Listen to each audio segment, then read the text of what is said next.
नमस्कार दोस्तों, स्वागत है आपका डेली न्यूज़ इंडिया 1.0 में। दोस्तों, क्या मोदी इंदिरा गांधी के जैसे सशक्त और बहादुर हैं, साहसी हैं?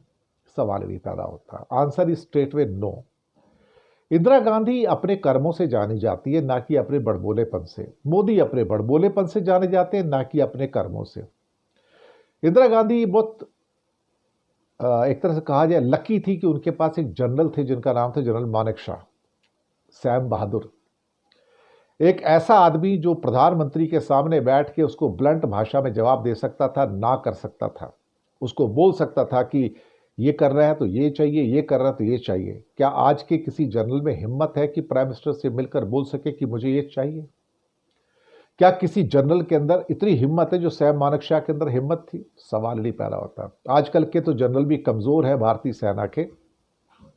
भले वो सेना को लीड करें, लेकिन वो कोई फील्ड मार्शल मानेकशॉ नहीं है जो प्रधानमंत्री से आंखों में आंखें डाल के बात कर सके, ब्लंटली बात कर सके। तो कमजोर जनरल्स जो होते हैं वो मानेकशॉ नहीं बनते हैं। एक बात ये भी आप समझ लीजिए। भले ही आप उनको अभी चीफ ऑफ आर्मी स्टाफ बना दो, चीफ ऑफ डिफेंस फोर्सेस बना दो, सीडीएस बना दो, उससे कुछ होता थोड़ी है।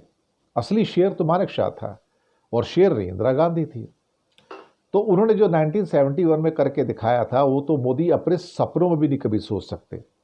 क्योंकि मोदी दरअसल एक ऐसे इंसान है जिसको प्रियंका गांधी ने एक शब्द यूज किया था, कायर, कई बार यूज कर चुकी हैं। हालांकि हम इन शब्दों का मोदी जी के लिए यूज नहीं करेंगे, हमारे देश के प्रधानमंत्री हैं। लेकिन मोदी पीओके वापस ले ले या बांग्लादेश के अंदर जाके कुछ फैसला कर ले, मुझे नहीं लगता, ये उनके बस की बात नहीं है।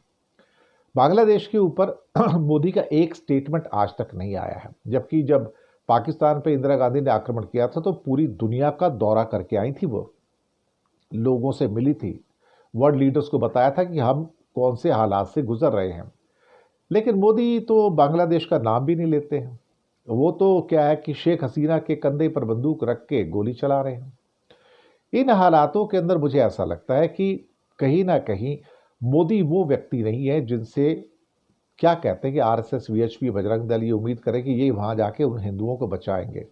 उनका वो काम नहीं है भाई। उनका काम सत्ता लेना है, बस सत्ता। उनका काम तो लड़ाई कर रहा ही नहीं है। हर जगह जाके कहते हैं युद्धकारी बुद्ध का समय है। इनके बस की नहीं है। ये तो कमजोर आदमी है भाई, डरपोक आदमी है। एक वो साहसी हिम्मत वाला गुजराती पैदा हुआ था गांधी, और उसके साथ एक पटेल था। और यहां तो दो महा डरपोक आदमी आपके सामने बैठे। भाई साहब, क्या बात करते हो आप? ये कहां से बांग्लादेश पे आक्रमण करेंगे या पीओके के ऊपर आक्रमण करके उसको ले सकते हैं? इनके बस की बात नहीं है साहब। इनकी तो रीढ़ की हड्डी नहीं है साहब। इनकी रीढ़ की हड्डी होनी चाहिए। उनके अंदर शेरनी का खून होना चाहिए जो इंदिरा गांधी में था। इंदिरा गांधी तो एक ऐसा व्यक्तित्व है भारत के इतिहास का जो 100-200 सालों में एक पैदा होता है। नरेंद्र मोदी जैसे आदमी तो साल में 10 पैदा होते हैं, जो सुबह से लेकर शाम तक झूठ बोलते हैं। भाई उनका क्या है, ये लोग कुछ नहीं करेंगे, सब बेकार की बातें। ये तो जनता के पैसे पे ऐश करते हैं। जो प्रियंका गांधी ने कहा था ना कि ये तो रोज भेष बदलते हैं, ऐसे लोग होते हैं, ये तो रोज भेष बदलते हैं, 10-10 बार भेष बदलते हैं। जनता का पैसा अपना पैसा थोड़ी है भाई, क्या करोगे अल्टीमेटली? तो ये उम्मीद मत करना कि भी बांग्लादेश इशू के अंदर ये आदमी कभी उसका नाम भी लेगा या उसको जाके कुछ सॉल्व करेगा। Impossible, impossible, impossible. वो ये नहीं कर सकते हैं। ये एक डरपोक किस्म के व्यक्ति हैं। उनके साथ एक डरपोक किस्म का अमित शाह है। और हमारे जनरल भी कोई इतने सैम मानेकशॉ जैसे बहादुर नहीं है। वो आज के सैम बहादुर तो नहीं है। शुक्रिया आपका।